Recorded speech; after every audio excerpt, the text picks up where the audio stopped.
Karen, welcome to the show. Hi, thank you for having me. And today we are sharing Karen's pregnancy at 46. But before we begin, Karen, can you tell us a little bit about yourself? I am a middle school teacher. I live in Southwest Detroit. I have my husband Jason and our daughter Brianna. So tell us, you were not married when you got pregnant.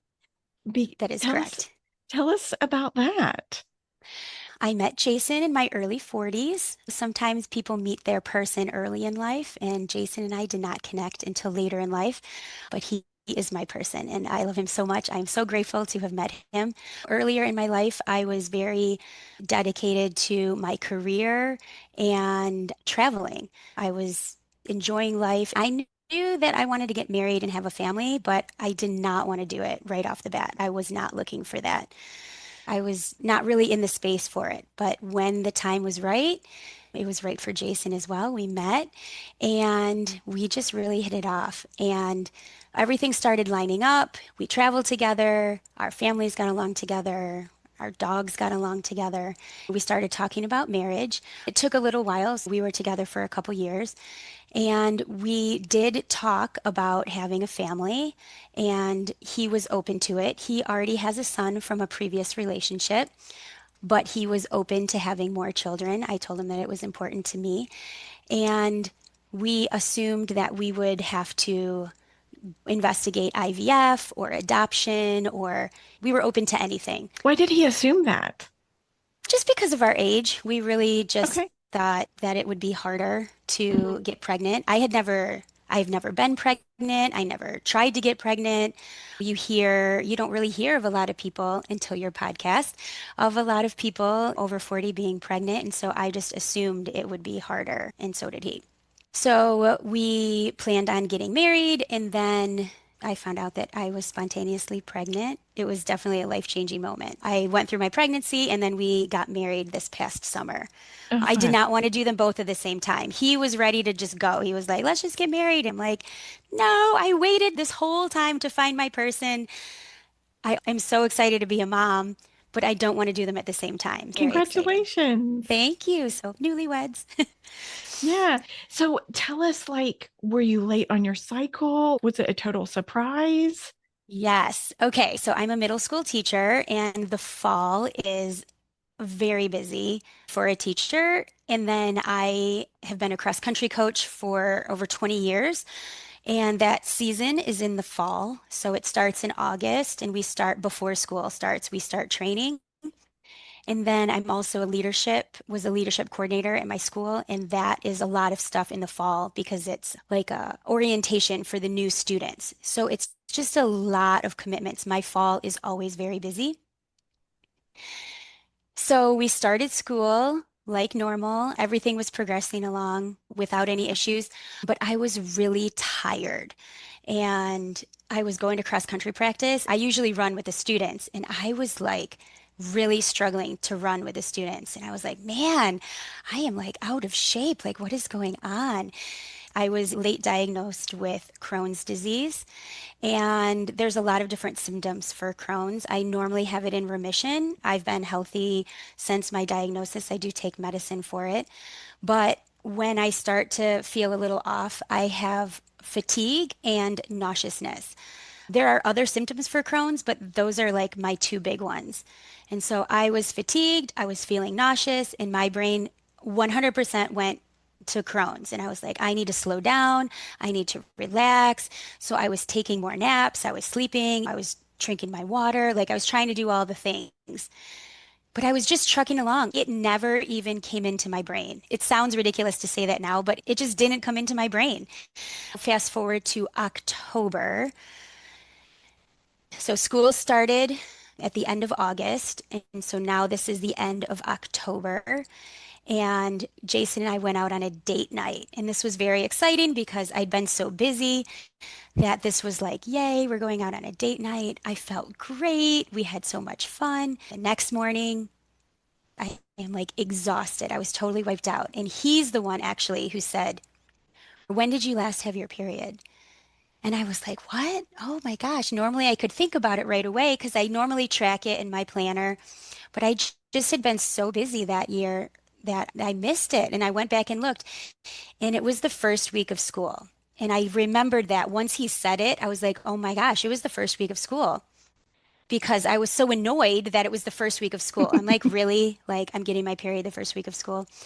So, end of August was my last period, and this was the end of October. And I was like, oh my gosh, could it possibly be that? And so I went and got a pregnancy test because I didn't have one. We weren't planning it, we weren't preparing for it. I went and got a pregnancy test, came back, took the test, waited, and two lines came back right away, but one of them was faint. But we were reading the directions because I had not done this before. I wasn't sure. We were looking at it. It was the other line that was faint. It was the control line. And I was like, that's weird. Like it says in here, even if the other line is the faint one, you're pregnant. But I didn't know what it meant if the control line was off. I'm like, what does that mean? It's a dye stealer. I didn't know that word. I learned Yeah. that word on this podcast because I wasn't there and I had not done any pregnancy tests. I never heard anybody that it happened to. So it was a dye stealer. So I know that now, but at the time, I had to do three more pregnancy tests. And including just driving to the store and getting the digital one that just said pregnant, not pregnant, because I was like, who has time for these lines? Which is also just ridiculous. Three pregnancy tests. It was pregnant. So like all the emotions come at that moment. Like we were super excited, but also very anxious. Like immediately some anxiety comes on. Is it healthy? Am I going to be okay? Just like all the emotions come in. I wish that I could say I was only just joyful and excited, but the other emotions came in as well. Sure. Just worry that it was going to Sure. be okay. How was your pregnancy? The pregnancy was great. I didn't have any issues conceiving, and I didn't really have any issues in my pregnancy. I was fatigued in that first trimester, but normally a pretty energetic person. I am pretty healthy. I like to stay on the go. And it was just like that. I felt great during my pregnancy. I had a few things here and there, but I did not have morning sickness. And so I felt really good. I felt very grateful. My mom had morning sickness, I think, every single day of her pregnancy. And I did not feel that way at all. And I just feel very grateful. Wow, that's amazing. Yeah. Yeah. I feel good. Wow. So, what was it like finding a doctor? Or did you even need to find a doctor? My doctor story. So, my school is 45 minutes away from where I currently live. So, I used to live where I worked, but then when I met Jason, I moved to be with him. That's 45 minutes away. That's not that big of a deal, but my doctors and everybody was on the other side of town. And so the question was, do I stay or do I change? And in the end, I just decided to stay with my doctor since we had so much history. Through the whole entire things, I went back and forth as far as this was a good idea or this was not a good idea. I'm grateful because she never treated me any differently. I've never been pregnant, but I'm going to assume that I was just like anybody else. She never used the words advanced maternal age or geriatric. She never treated me different. She did say that I had to go to the MFM later in pregnancy, and she would induce me at 39 weeks. She said that right off the bat, but at the time she did not say any other thing was going to be impacted by my age. What was important to you? What I was really wanting was someone who I just felt good with. That's what I was really wanting. It was my first time being pregnant. I was older. I wasn't sure how it was going to go. I just had a lot of questions. My friends and family, they'd all had babies a long time ago. So I was an island. Your podcast was my community. I'm Mhm. so excited to find you guys. I listen to your stories all the time. You guys were my community because I Mhm. didn't really have anyone here that was pregnant to talk to. So I was really looking for someone who made me feel good. And because I had so much history with my doctor, that's why I did decide to stay with her. The challenging part was that she's not a warm and fuzzy type person. Mhm. Everyone's a different personality style, but there's a lot of emotions that go along with pregnancy. And there Yeah. were times that I just wanted her to be like, not get necessarily give me a hug, but just not so factual and detached. She was very calm.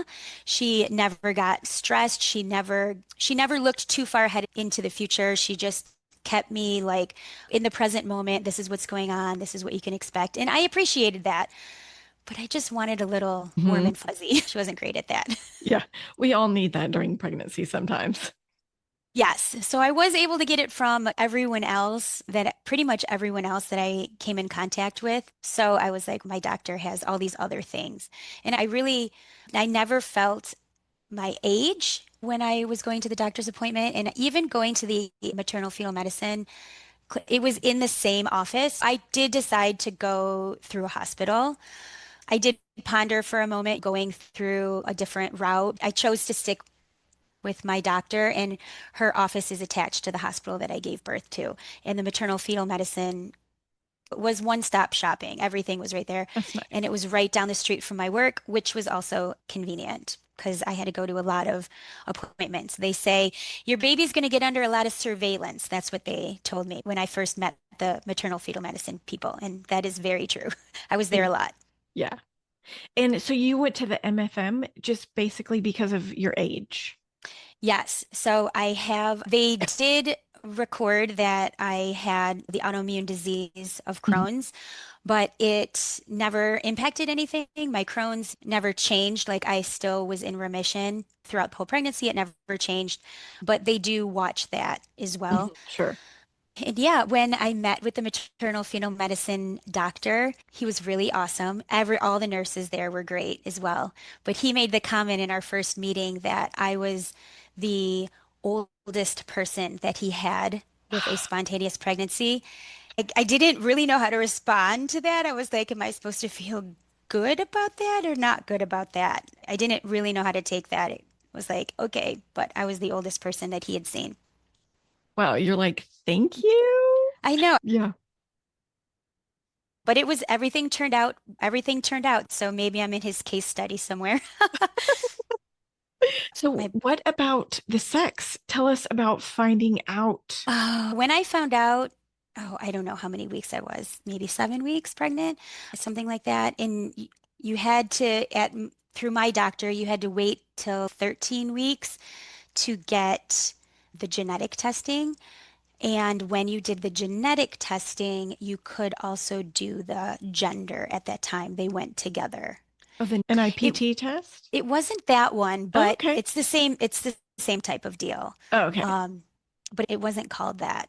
But it's the same thing. From the time that I found out I was pregnant until the genetic testing, I felt like I was holding my breath, not knowing. And those little comments, like the doctor saying, you're the oldest person, like those little things can Hmm. stick in your head.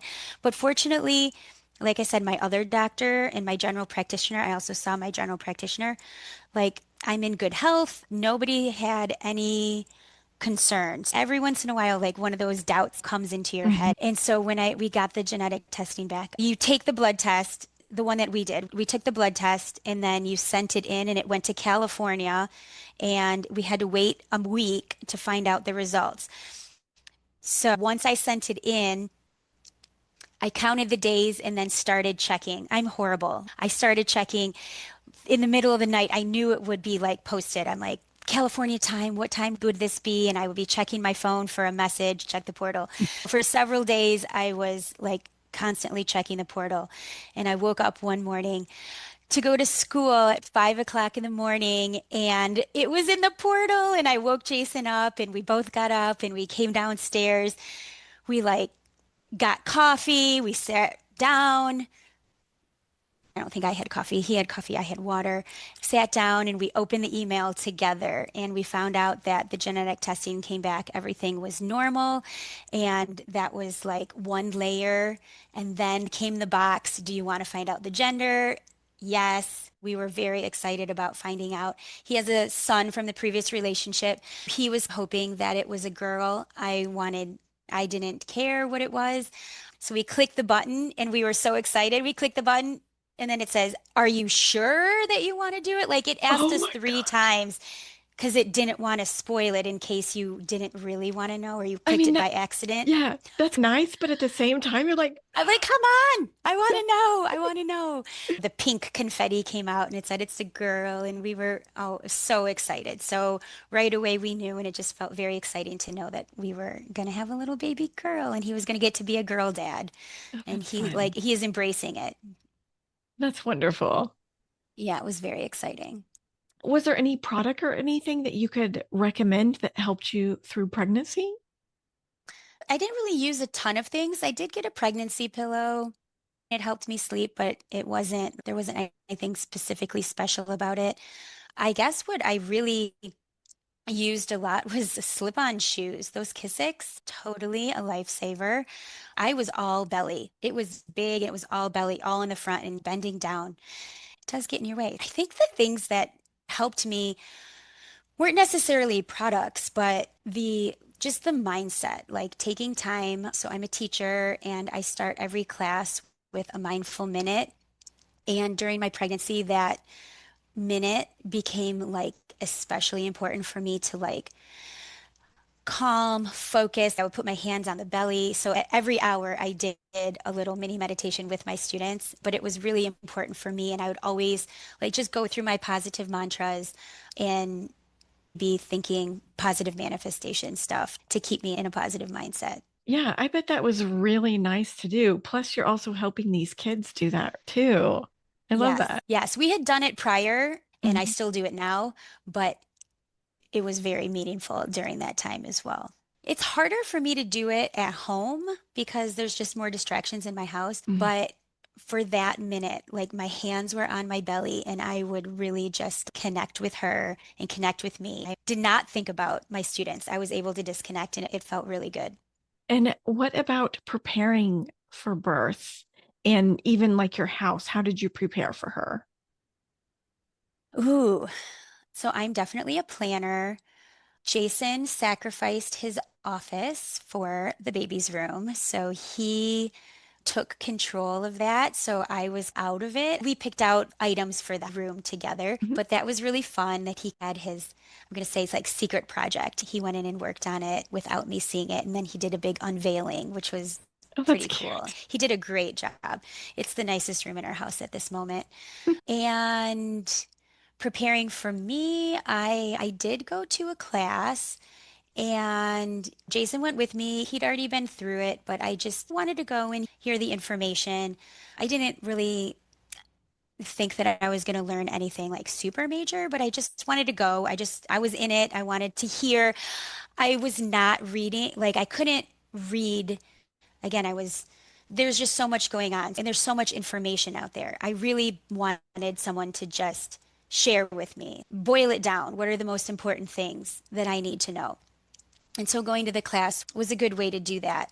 And the best thing that happened from that class was I got connected with the lactation specialist. And so at the hospital that I delivered at, they give you get a visit from someone before you leave. But this woman also had a private business like outside of that. And she was connected to the hospital. But I got connected with her and she was amazing. She was a lifesaver. Like I really would encourage anyone who is pregnant to just double check your insurance because it was completely covered under my insurance. And she did classes at the hospital every Tuesday. So you could bring your baby and you could have the connection with the women, and she was there. That sounded great, but I didn't want to drive there. That was 45 minutes away from my house. And I'm like, I've got a new baby. Like, I just didn't want to do that. And so her private service, she came right to the house. She drove to me. She brought her little scale. They did weighted feedings. She answered any question that I had at the time. So I was very grateful to have her. So that was a good connection. Yeah, it is nice when they come to your house. So nice. I think that's just amazing. Feel grateful. I went into the pregnancy not having any expectations about breastfeeding. I wanted to do it. I was excited to try it, but I had no idea if my body. I know a lot of people who it works for and it doesn't work for. So I didn't want to get my heart set on it and then have it not work and then be like super disappointed. So I just went into it. If it works, awesome. If it doesn't work, that's okay. And she latched right away, but that doesn't mean that you don't have Yeah. questions or wonderings here or there. So Yeah, sure. having her and being able to come to the house and see, just watch me in the comfort of my own home. This is what's really happening. And she could just give me a lot of pointers on different things, and that was invaluable. Yeah. Is there anything about your pregnancy you want to talk about before we get into your birth? I did, I guess just thinking of the class, I also visited, I went to a pelvic floor therapist Oh, good for you. prior to giving birth. She also was local. She was covered under the insurance, and you could do, I can't remember how many visits you could do prior. And that was nice to just learn more about that and to learn some exercises to strengthen the pelvic floor prior to giving birth. And I didn't know how the birthing was going to go. And then I knew kind of some things that I could do afterwards. She said, peeing when you sneeze after birth isn't mandatory. You don't have to be that person. Like you can strengthen your pelvic floor and it can be like pre-pregnancy. I was like, oh, okay. So that's what I went into it hoping for. I have no idea. I guess I feel like it was a good experience. She was amazing. It was just another person to connect to and more information. I did do the exercises. I don't know. It was something that I did, but I don't know if it was like the game changer. I felt like it was helpful. Do you pee whenever you sneeze now or I cough? don't. I don't. There you go. So I I guess mean, so. I Yeah. do. So it would be really amazing to not. Well, find a pelvic floor therapist. Sure need to. That's amazing. And it's really like, where did you get the idea to go to a No, pelvic I'm floor actually therapist? not even sure now where I got the idea from. Yeah, I'm not sure. Somebody must have said something, or I must have come across it somewhere. And when I looked it up, it was covered under insurance, and it was like, well, if it's covered, I might as well at least give it a try. And then, like I said, I really liked her. She was amazing, and what she was what she was suggesting was not like it definitely was not going to hurt anything. It could Sure. only help. That's awesome. Something that I don't hear very often is we have dogs and we are animal lovers. And when we got pregnant, I had 12-year-old Pomeranian. He was a rescue. He was amazing. And Jason had a 55-pound pit bull mix. And our dogs were amazing, but we had trouble with Kasha when I got pregnant. She had some behavior issues before, but it escalated when I got pregnant. Mm, You don't hear a lot of people talk about that. And it's really hard because your animals are part of your pack, it's part of your people, yeah. but then you're like balancing a pregnancy and there's just a lot going on. And it was very stressful. And it's something that we struggled with. We had a behaviorist come out that we consulted with, we had trainers come out.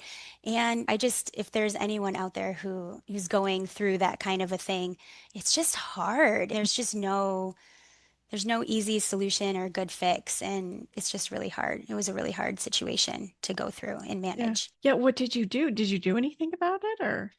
So after talking with the behaviorist and the trainer, we had gotten some techniques and some tips on things that we could do. So she started escalating in her guarding, like resource guarding, but she moved to people. Like she started guarding us. And it wasn't necessarily just me, which was interesting because I thought it would have been me, but it was whoever she was sitting in front of. So she would start to come at us. And that Oh, was really hard. Being pregnant, you're definitely vulnerable. And sure. so we got some tips and some strategies on how to work with her, and we were able to control it. It was something that was always present through the pregnancy. And then what are we going to do when we have the baby? What's it going to be like? When Brianna came home, she was okay. It was an adjustment for both dogs to have a baby in the house, but it was okay. We went in waves. We worked with her my whole pregnancy and then over a year. As Brianna got more mobile, she started increasing her aggressive behaviors. Mm. We had to surrender her, and it was like Oh. I just get emotional thinking about it. It was one of the hardest things that we had to do. Like, she's part of our people. And so was really hard. Oh, I'm sorry. Yeah, thank you. And so it's just hard because Brianna was such a blessing and a gift to us, but it also impacted our family. It just is hard. Our pups are part of our family. She went after Brianna and she left a mark on her face. It was not safe. Like what we were trying everything. We had the professionals over, but we just felt like it was just time because you can't control everything all the time. She's not going to follow the rules. And we have these gates set up, but the dog can jump the gates. So that was a really challenging thing, but something that we prepared for, but it lasted all the way through the first year of having Brianna. I'm so sorry. That's heartbreaking. Thank you. It was. Do you want to mention about at 37 weeks the umbilical cord? Oh, yes. I had been going to the maternal fetal medicine person and my regular OB. So at that point of my pregnancy, so this is at 36 weeks. So I was 45 and a half when I conceived. And so my birthday is in April. So this is right before I turned, right around that time, Mhm. 45, 46. 36 weeks pregnant. And I had been going to these appointments that are pretty quick. You just go and you listen to the heartbeat, and they do a couple tests, and they tell you everything looks okay, and then you go home. And so I went to this appointment at maternal fetal medicine, and they said everything seemed to be the same. It seemed normal. They said everything looked good, and they sent me home. And for some reason, I looked at the portal. I don't know why I looked because I don't normally look, but I looked and it said that there was this thing. And I'm like, what is that? It was an umbilical vein varix, is what it was called. And I did have to look that up again because I kept forgetting what it was. And I said, I cannot go down the rabbit hole of Googling what this is. I didn't want to know, but Jason did. I'm like, okay, you look it up, but you have to really filter out whatever it is. Because I had looked it up on the portal, and of course, I couldn't talk to the doctor until later. Sometimes technology gets you, sometimes. Mhm. Sometimes it's better to not know. But I got a hold of my doctor the next day, and she said that it's something that is not common, but it is something that happens. It's not that the umbilical cord was around her neck, but there was something about it that was twisted, and she said that there wasn't any issues with it at the moment, but it could escalate. Since I was so close to being full term, they said that they were just gonna call it early. That was a Thursday, and she scheduled me to get induced on Sunday. Oh, So wow. I was 37 weeks pregnant, but I was just 37 weeks pregnant. So, what does she mean by escalate? This is where I didn't want to know too much, but there was definite things that could happen. And then they'd probably have to do like emergency C-section or Mm. do something in emergency situation as opposed to planning for it and doing it a little more at your own pace. It could be nothing. She said it could resolve on its own or not. And she had said she said the baby was full term. She said everything looked good and she wanted to err on the side of caution. That was the recommendation also of the maternal fetal medicine guy as well. And so I went with it. So, you went in on a Sunday to be I went in on induced? a Sunday to be induced. And so she explained the induction process and what was going to happen. The way that she made it sound, the biggest thing that I was worried about was food, was I was going to be there for how long? Because she said it could take a while. Your body might not respond right away. I was very nervous. Oh my gosh, am I not going to be able to eat? So I'm gluten free and dairy free. Being at the hospital also, I knew that was, oh, actually, I did do that before in one of my final appointments, I actually went to the hospital nutritionist and was like, what kind of food do you serve here?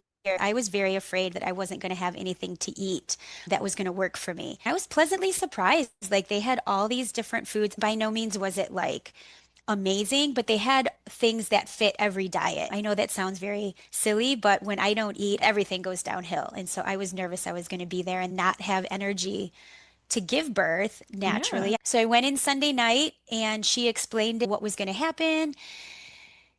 And I didn't really think too much of it. I was mostly worried about in my head about what am I bringing? Do I have all the things in my bag? I wanted to set the mood. I had a speaker with some music and I had some crystals and I had some essential oils and I just wanted to set the tone. And so I was really thinking about that stuff. I wasn't necessarily thinking about the induction process. And oh man, like you have a birth plan and then it just you just got to go with whatever comes and my body responded great once the delivery process actually started, but the induction process, oh my gosh. So if you cannot be induced, oh my gosh, Yeah. please skip that. Did you do anything to ripen the cervix or did you go straight to Pitocin? How did that work out? Because you were pretty early.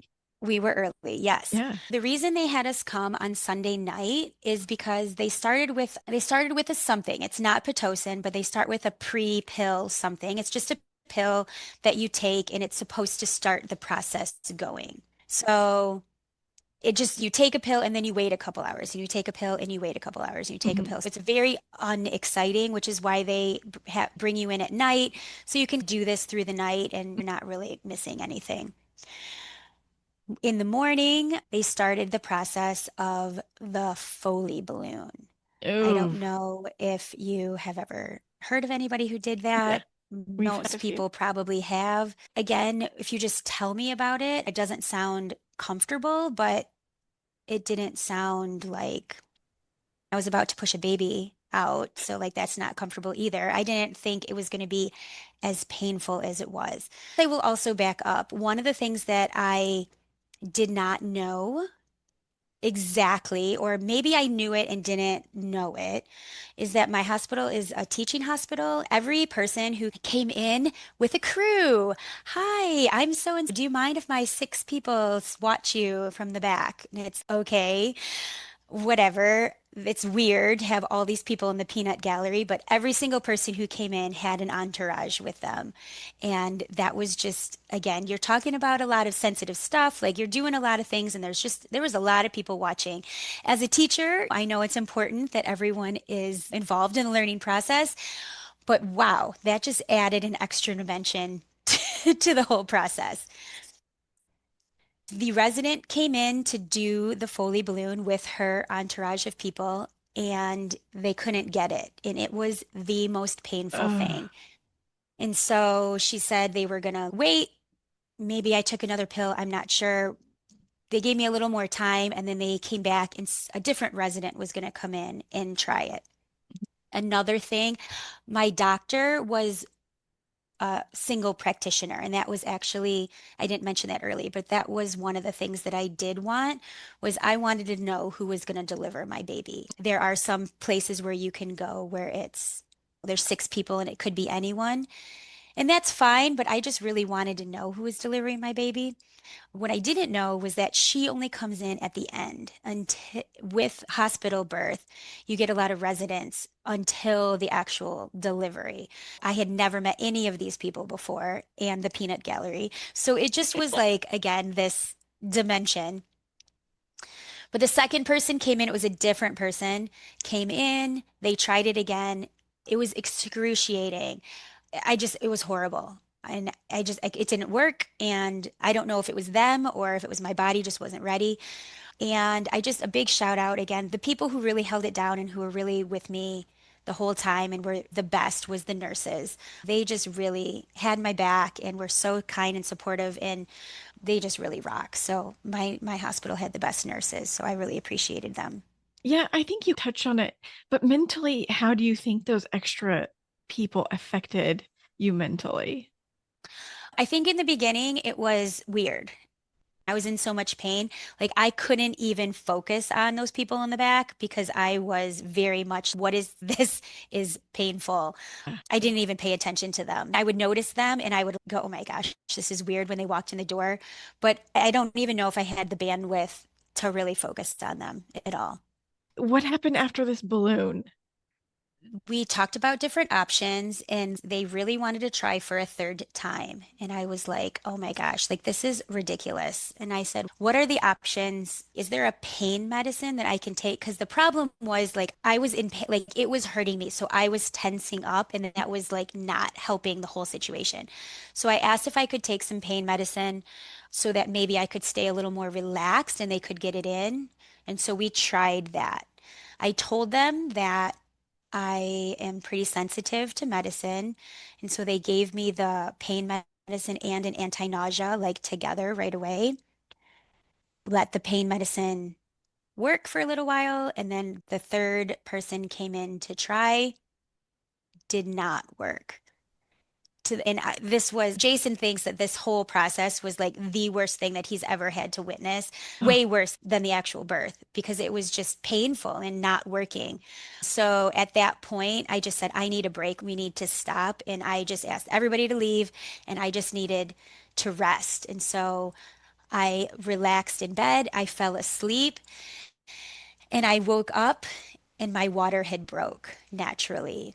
And wow. so I was like, okay, Jason, get up. Like I'm pretty sure my water just broke. Like I am sitting in a pool of water here. So the nurses came in, they said that my water had broken and that I thought was a good sign. And so I was like, okay, maybe my body is getting closer. So I was in the labor side, I guess. There's two sides of the hospital. I did have to switch rooms a couple times. So I was in the laboring section, and once my water broke, they moved me into the delivery section. Once I was there, it was one room where you could do everything in there, and the baby would be born in that room, but I couldn't recover in that room. So I did have to move to a third room. I didn't really know all of that ahead of time. It was fine. I didn't have to do the moving. They moved me around, but I'm sure Jason would probably say differently since he had to move all the suitcases and Yeah. all the stuff. And it was just annoying to not be able to be in one room. But that was what my hospital had. If I could pick, it would be nicer to just have one room. Yeah. So now I'm So being moved to the other room and it's the middle of the night. I have no idea what day it is, but now now, it's the middle of the sorry, night. when did your water break? What time was it?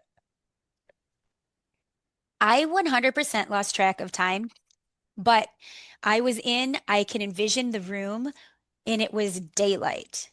So I'm gonna guess that it was probably like in the middle of the afternoon when my water broke. Okay. Then they moved me. But by the time everything happened and they moved me, now I'm in a room that doesn't have a lot of windows. And so it just feels very dark. So I am not sure about time at that point. And also, I get to the room and I am starting to feel that pain medicine. The anti-nausea did not work. So now I'm feeling nauseous and I am going to throw up. I had not thrown up my whole pregnancy, and to throw up with at the very end, like it is just awkward to be throwing up with that giant belly. It was horrible. So now I'm in the bathroom, feel horrible. I'm vomiting. I'm like, is this really happening to me? Like now I'm just losing it mentally. Just like now I'm tired. I don't feel well. It was just a lot. They had a shower in the bathroom, so I just said, I need a moment. Like, I need to take a shower and restart this whole thing. And that was like a game changer right there. Like, I was able to take a shower, fresh clothes. I felt better. I got in bed and I was able to rest. Like, you guys need to all back up. My doctor came in at that point. Now, I had not seen my doctor. The The only whole person I had time. seen was residents. So she walks in, and now this is where I want a warm and fuzzy something. And Hmm. she comes in and she's, so what's the plan? And I'm like, I don't know what the plan is. I'm so tired. You're on the clock. Once your water breaks, you're on the clock for delivering the baby. And if you're not going to deliver the baby naturally, they're going to have to take it for a C-section. And so she was very much, what are we going to do to get this baby out? And I'm like, I just need to rest. And that's where I was like, gosh, can you please just be nice to me for a second? So she left and I took a nap. I said, I just need to sleep. And she let me sleep. Hmm. When she came back, I had dilated. So Wow. everything just ended up working. I did tell her I am not doing the balloon again, but if you want to start giving me Pitocin, like I'll take it. She's, we don't like to give it now. And I'm like, okay, I know you don't like to, but can you? She said yes. And so they did give it to me, and then I napped. And then when they came back, I was dilated. And I was like, oh, thank goodness. So from that point, I felt, oh, we're turning a corner here and Yeah. things are going to get better. Yeah. I think it's really great that you really stood up for yourself and advocated and said, get out of here. I need to rest and sleep and shower. I think that's really awesome. And I will say, I'd like to think that I would have done that myself without anything. But in the beginning, when I think back in the first room, all this was new. And I really was trusting the doctors. And they were after the second time with that Foley balloon, I didn't know what my options were. And it was the nurses who were like, again, you don't have to do that. Don't forget, you have options. And she like reminded me, listen to your body, look at what's going on. And the doctors need to figure out a different plan. You got to Yeah. listen to your body. And I knew that, but I appreciated that little encouragement and Yeah. bump at that time. Because again, you go into it thinking it's going to be one way. But after you're in the hospital for 12 hours and you're tired and emotional, it changes a little bit on how you're Yeah. feeling. Yeah, And definitely. so from that point forward, I think I was able to advocate better for myself. Mhm. And I'm grateful that my doctor also responded. I felt like my doctor knew what she was doing. I felt very confident with her. Just wanted that hug or something. At this point in the labor, I'm dilated, but they come in and they tell me that, no, let's see. No, I started having contractions that were very painful. That's what it was. I have no idea if this is what I have no idea, but I feel that I was extremely sensitive because they were poking me those 3 times for that Foley balloon. Like, I just feel like everything down there was like more inflamed, or I just feel like it was very sensitive based on everything that they had done prior. These contractions were just very painful. And so I had asked them if they could give me the epidural. I had planned on having an epidural. I wasn't trying. I knew that I wanted one going in. I wasn't going to try to win any awards of any kind. I knew that was the right decision for me, Mhm. but I asked for it early. And they said, we don't like to give it early. And I'm like, again, okay, you don't like to, but can you? They don't like to give it because then you're bedridden. I really think that this is what my body needs because I need to not feel this pain. And I feel like if I can just relax, that everything will be fine. And so they called for the epidural. And so now I definitely know that this is in the middle of the night. This is 3 o'clock, 4 o'clock in the morning. So teaching hospital dude comes in with his epidural kit, and Jamie, he couldn't get it. No. I knew I was going to get an epidural and I hadn't been dwelling on it or thinking about it. Oh, all these are all the bad things that could happen. This is what this guy does for a living. It's going to be great. This is what they do. He comes in and he can't do it. And I'm like, oh my gosh. So now and he has to do it in between the contractions. There's like a window. And so pain, stop, like you got to go. And he was trying. I don't know what he was doing. I couldn't see, but he couldn't get it. He tried so many times. So now he's poking me in the back many times. And now my brain is, oh my gosh, what's happening? In the end, he had to call and get a different person to come in and do it. And honestly, I'm like, for real, what is going on? I loved my hospital when I was preparing, and I'm like, what is going on with this? All these people trying these things. I am not giving this a high rating on my evaluation score. But the second guy that came in, he did it. And then once I got the epidural, oh, Relief. that was just my body could relax. From that point forward, it did everything that it was supposed to. By no means was it easy, but I was able to do that's what I expected from the epidural on is what I expected. Like everything that they were talking about, my body did it. My body just wasn't ready. That's the Mhm, problem being mhm. induced. Like you're just not ready for it. So you're Yeah. asking your body to do something it's not ready for. I was listening to my doctors as far as their recommendation to go early. I don't second guess it or anything, but it's just hard on your body Yeah. because you're just not ready. Yeah. So, how long did you push? How was that?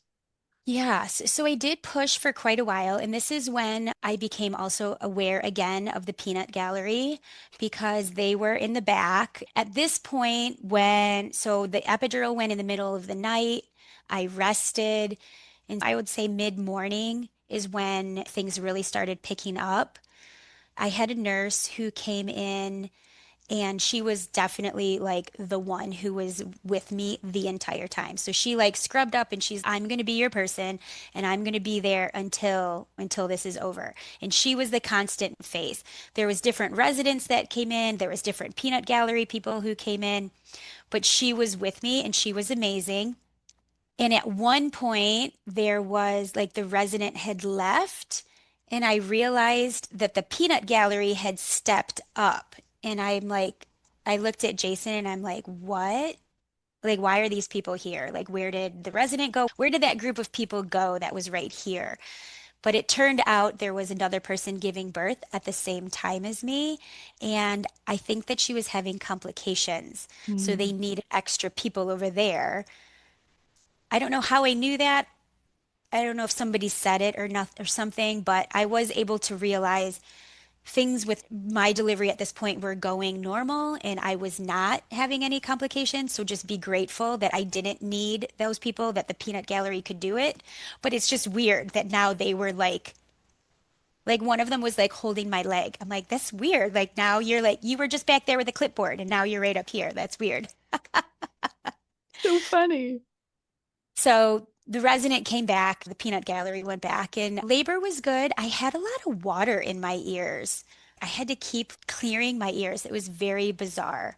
I didn't expect that. I had a pretty healthy, like I said, I felt really good through my whole pregnancy, but this water during delivery, like I didn't know that was a thing.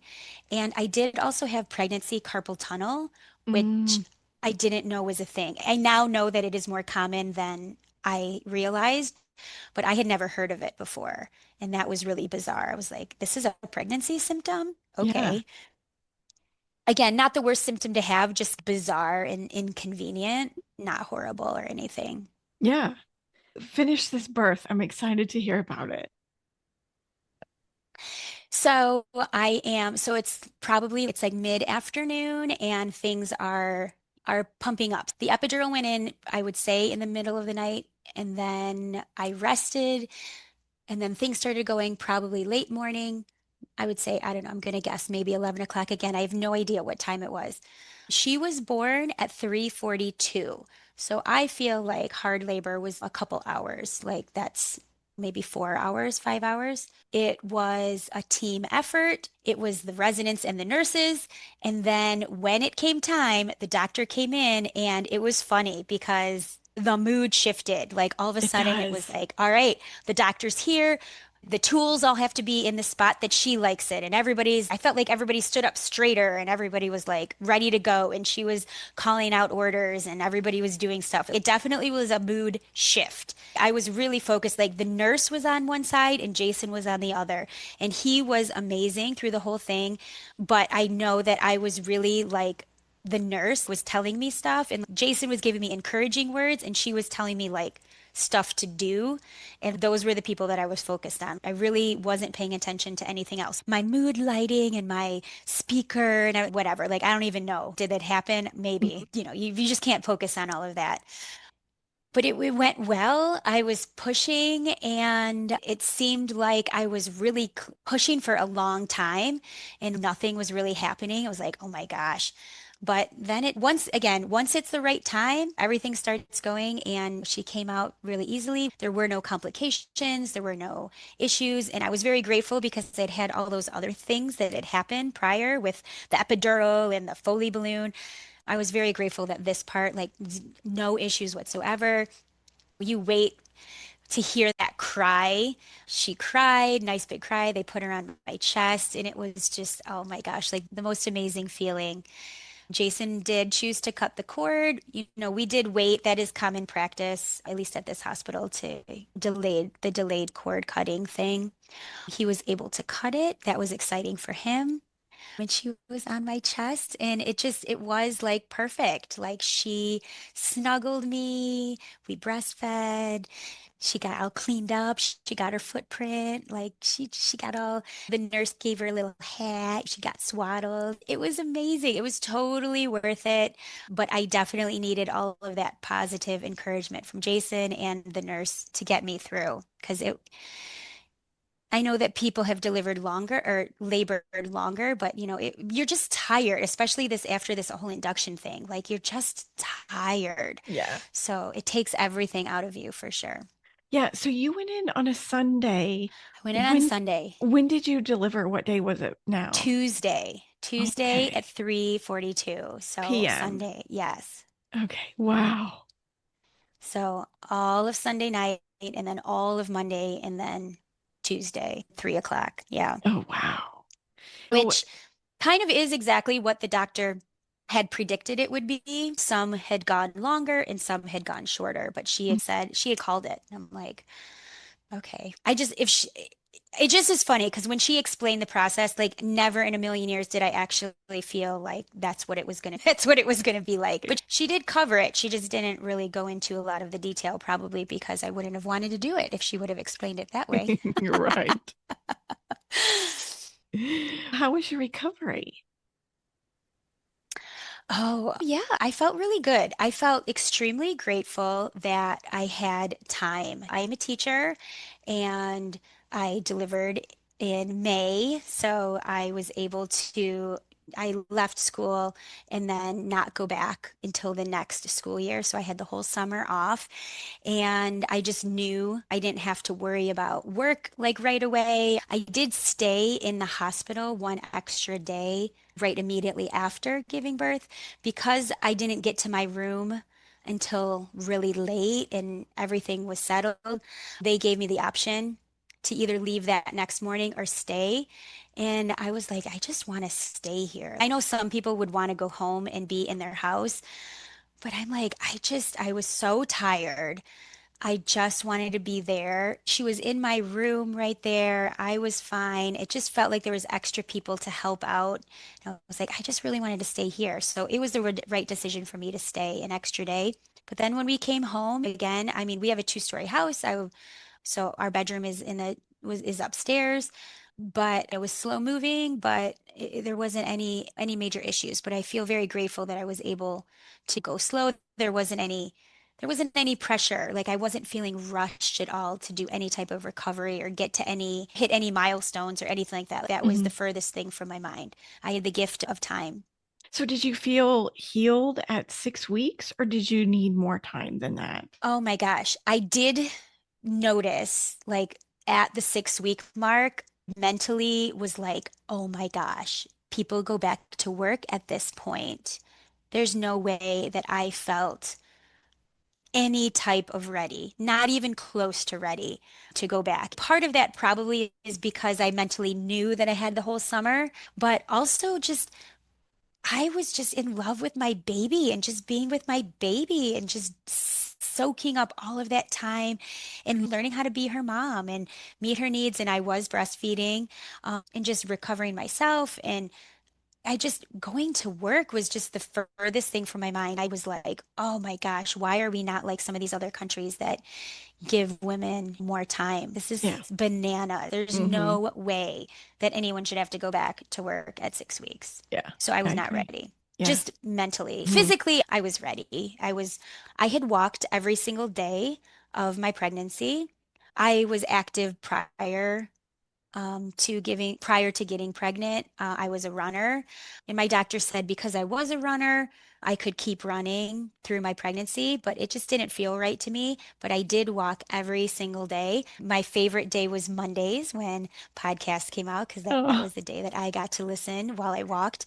After giving birth, I looked forward to my walks with her, and we still go for walks now. One of my favorite things to do with her. So that helped my recovery as well, that's going for awesome. walks.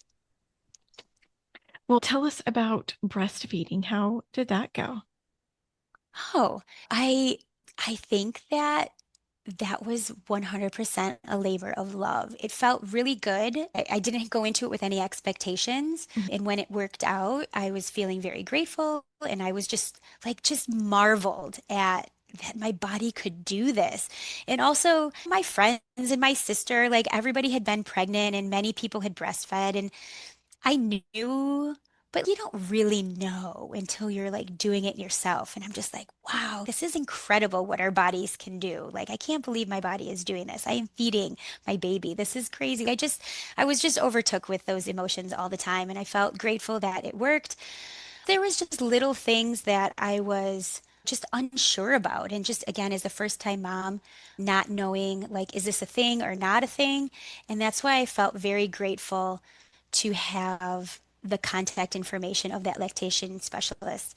She would answer my text like, so she wouldn't always have to come out. Like I would just shoot her a text to be like, this is what's happening. Is this normal? And she would give me something, give me a response back. And it was just always put me at ease. We didn't have any major issues. So she latched right away. And until I went back to work, really there wasn't any issues. When I did go back to work, I had to make the decision about what I was going to do. And I decided that this could be the only time that I get a chance to do this. And I wanted to go as long as possible. So I decided to pump. And oh my gosh, that's when it became like a labor. Like before going to work, it was like nice. Even getting up in the middle of the night, like I didn't care. Like I had no issues. It felt good. Yeah, Once I had to start adding the pumping, it became a thing. yeah, But I just still really savored those times when I got to feed her. And so it was worth the pumping for me. But I felt like my brain was like constantly calculating what time is it? What time is the next one? Do I have everything? I'm cleaning. Do I have a refrigerator? Do I have a bottle? Do I have a thing? It just was so much brain space on like breastfeeding. yeah. I remember one day I had a travel pump and I would pump in the car on the way to school. Oh, smart. And I have a 45-minute Yeah, commute and I'm like, I have to use this time. So I would pump on the way to school. So I had a backpack with all of these things. In addition to my school bag, in addition to my lunch, I always felt like I had so many things walking into school. And I was sitting in my car one day with all this stuff, and this guy pulls in to the parking lot ahead of me, and I watch him get out of his car with a water bottle, and he's like flipping the water bottle, and he goes into school, and I'm like, oh my gosh, like you just have a water bottle, and I had all these things that I was trying to gather in without spilling any milk. I got so mad. Um, He didn't do anything wrong, but I just felt, oh my gosh. But then I reminded myself that I was choosing to do this yeah. and I wanted to do it. So it was worth it, but it was Mhm. very hard. And that was a lot of my texts to the lactation person were pumping related things, Okay. getting the timing right and the schedule. At first, it was fine pumping going back, but then my supply went down, and then it was like, oh, this is over. Then I got really sad because I didn't want it to be over. But then I tried a bunch of things and I was able to get my milk supply back up again. It was like always nerve-wracking. Am I going to Yes. have enough? I was not an overproducer. I was like a right on person. Mhm. But because of the dealing with work, it just made it was stressful. So Yeah. it just made it very hard. So you were exclusively breastfeeding before going back to work. Yes. Yep. Oh, that's great. I Yeah, wished pumping. I didn't have to go back to work because I wish that I could have just continued. Yeah. Yeah, pumping is just another level of tough. I am grateful, and I reminded myself all the time that I Mhm. was making this choice. Yep. And that, again, when I was home, like at night or on the weekends, I got to feed her, and I very much tried to savor. That was something that I really tried to do during the pregnancy as well. And I feel that I was very healthy for most of it, but I just kept saying, savor this. Like, even when I had that pregnancy carpal tunnel and I would wake up and I couldn't feel my hand, I'm like, I feel so grateful to have the opportunity to have this pregnancy carpal tunnel. I felt very grateful. And I That's think, awesome. I don't know, because I wasn't pregnant in my younger years, but when you're older, you definitely just are just more, like it just means more, I Mhm. think. I like that. Now, mentally, how were you in your recovery? Yeah, I feel like I was good. I don't feel like I had any issues. I think it was just like adjusting to the new baby, adjusting. We had the dog situation, which was hard. Just getting used to you being a new mom and not having a ton of sleep.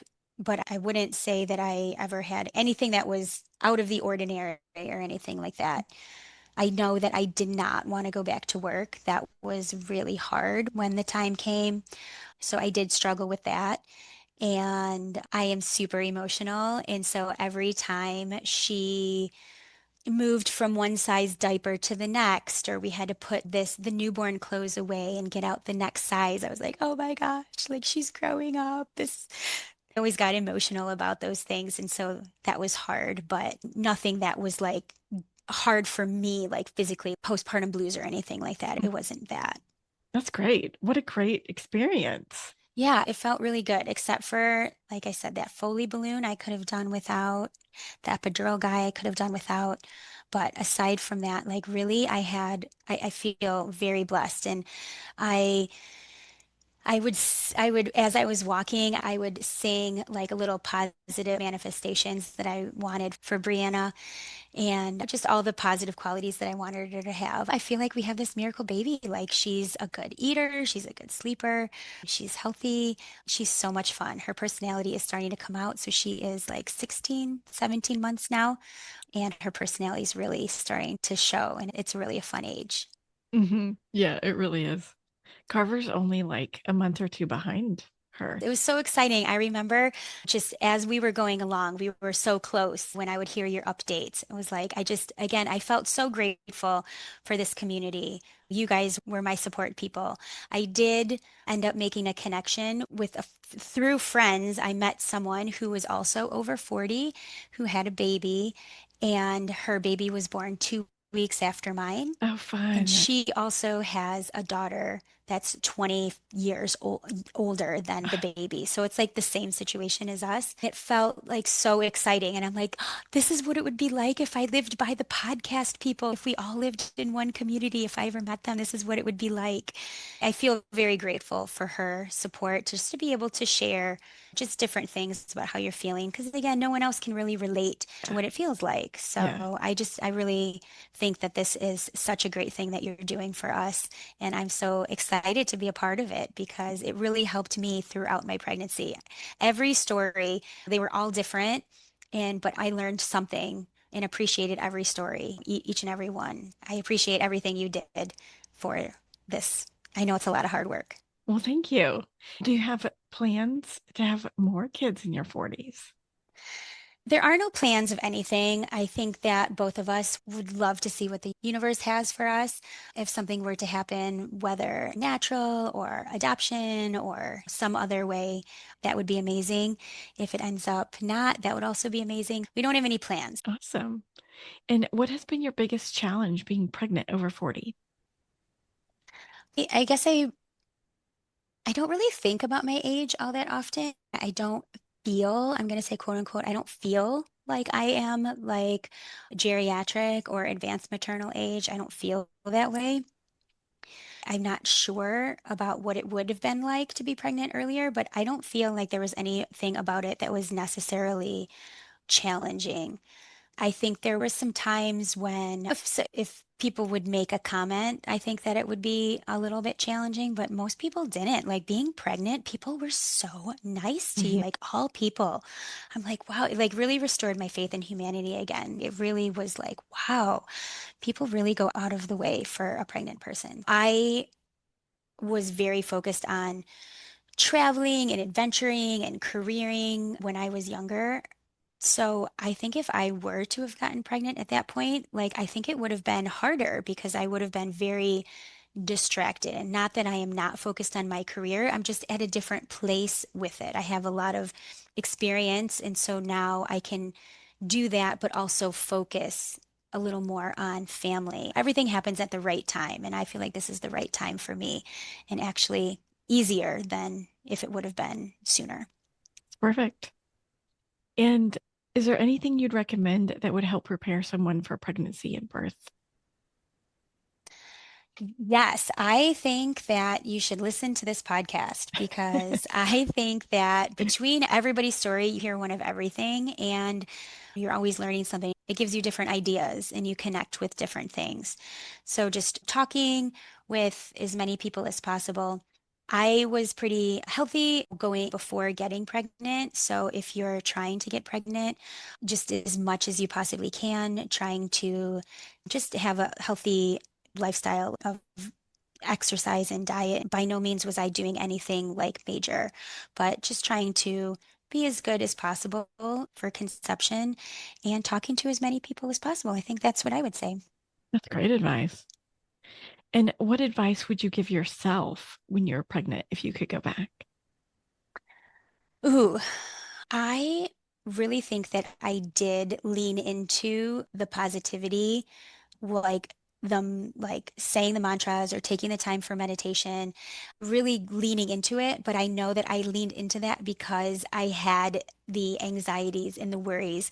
And I've heard people on here before say that I wish that I would have worried less, but it's so easy to say and Yeah. so hard to do when you're waiting. Like I can specifically think of that time between when I found out I was pregnant and I got the genetic testing, and then from the genetic testing until the first trimester was over, or the second trimester was over. You just are hitting these things were going very well, and I was good for the most part, but worry just like you can, your brain goes in crazy directions. And so if I could go back and change it, I would like to say that I would do it better the next time as far as Hmm. less worry, but it's just so much easier said than done. I like that. And do you want to give the listeners your Instagram Oh yeah, handle? it's at Whitney H 2015, at Whitney H 2015. I'm grateful to share. If there's anybody that, has connected with any part of my story or wants to know a little bit more, I am not on social media very much, but I will check that. If anybody sends me a message, I'd be happy to get back to you. I don't post on there, but I would see the message. So if you have anything, yeah, feel free to contact me. Karen, thank you so much for coming on Thank the you, show and Jamie. sharing your story. I appreciate it so much. I'm so grateful for everything you do for us, and thank you again.